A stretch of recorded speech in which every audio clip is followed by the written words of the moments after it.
solid marriage. Where'd Neil go? There he is. A supportive and loving husband. I had a thriving massage therapy practice. I had 2 dogs. I had a beautiful house, money in the bank, and I became a mom.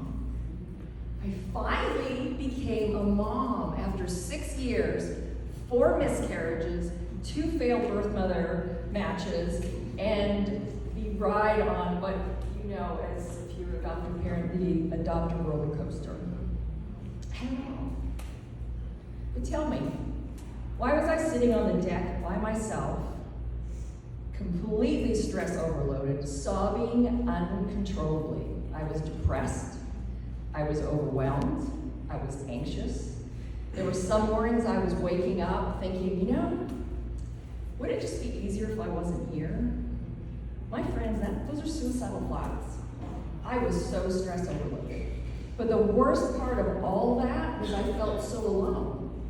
What's wrong with me? I thought I was the only mom who thought she was crappy, and the crappiest mom in the world. Will they ever love me? Will I ever love my children? And it just felt so hopeless and alone.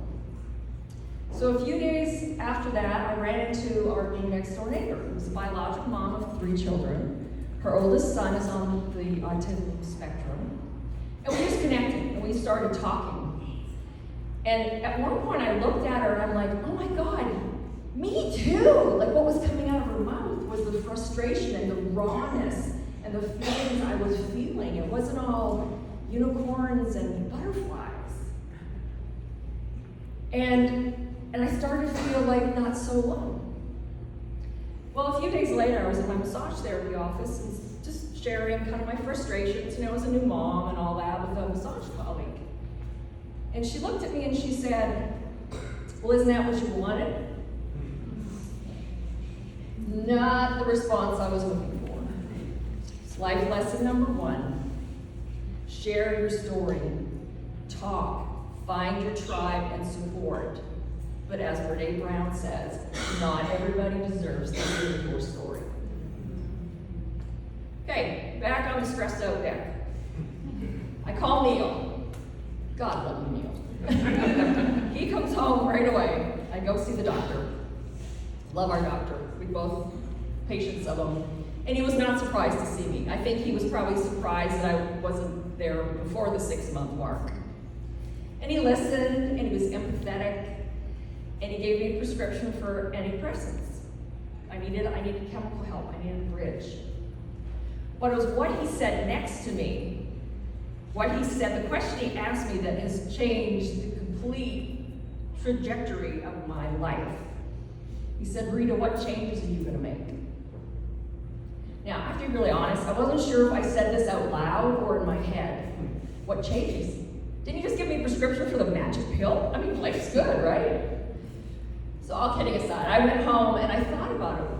Like, he gave me some control back in this uncontrollable situation. We had no family nearby. It was just Neil and I and friends and a really challenging situation. So I looked at time restraints, energy restraints, financial restraints of what could I do. And so believe it or not, the first thing I did is I started stretching. When I brushed my teeth, I started doing a runner's stretch. So why is that important? I could slide it in my day. It was self-care. I had surgery in my mid-20s. I had surgery in my mid-20s. I herniated a disc in my lower back, and so I had chronic pain. So when I stretched at least twice a day, right? I was supposed to brush my teeth twice a day. And it would stretch, loosen my hip flexors, take the load off my lower back, less pain. All of a sudden I've got control. Who's had chronic pain? It feels very hopeless. And then it made me be a better wife, a better mom. I could leave my mommy's crabby pants in the closet more often because I was a little bit more user-friendly. So now what I teach, now my whole world is simple self-care. And that's what I do now. I simplify stress management and self-care. So thank you, Dr. Widener, for putting me on that path. Life lesson number 2. Listen very carefully. Self-care is not an option. Let's hear it again. Self-care is not, capital, bold, N-O-T, not an option. You have to take care of yourself. It is not selfish, because if you don't show up your best, you can't show up your best for your family, for your kids. So life lesson number 2. Self-care is not an option. Life lesson number 3.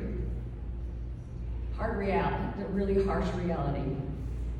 And it's, Neil and I have great communication. We've talked about this. So the last 5 years have been super challenging with our girls. And if you're an adoptive parent, I want you to cut yourself some slack. Give yourself some grace. Know that you're doing the best you can. Because no matter what you do and what you provide, the opportunities you give, sometimes love is just not enough. Love is not enough to fix the damage. Love is not enough to fix the genetics and the mental health challenges. And you try your hardest and you think you're such a crappy parent, you're doing your best. So lesson number 3, is just accept the fact that sometimes love is just not enough. Whether you're an adoptive parent or biological parent. I'm going to give you a bonus life lesson. I don't know how much time do I have left. Oh, 1 minute, okay. Bonus life lesson. Oh, for goodness sake, stop. Stay off the roller coaster. If you have a child that's rolling on the floor in the store, because they didn't get the candy, or a teenager that says, well, everyone else has the latest iPhone, well, how come I can't stay up till midnight, right? The hormones, you know what? Get off that roller coaster. I know you're frustrated. Okay. And then leave it at that. And it works well for husbands and wives too. So sometimes, I love this man dearly. He loves me dearly. Don't always like him. He doesn't always like me. And I try to stay off his roller coaster. And I'm sure he stays off mine. So those are my 4 life lessons today. I've got lots more stories, so what you want to do is share your story, but be picky. Find your tribe. Not everybody deserves to hear your story. Number 2, self-care is not an option. Number 3, the harsh reality, love just sometimes isn't enough. Number 4, stay on your own roller coaster.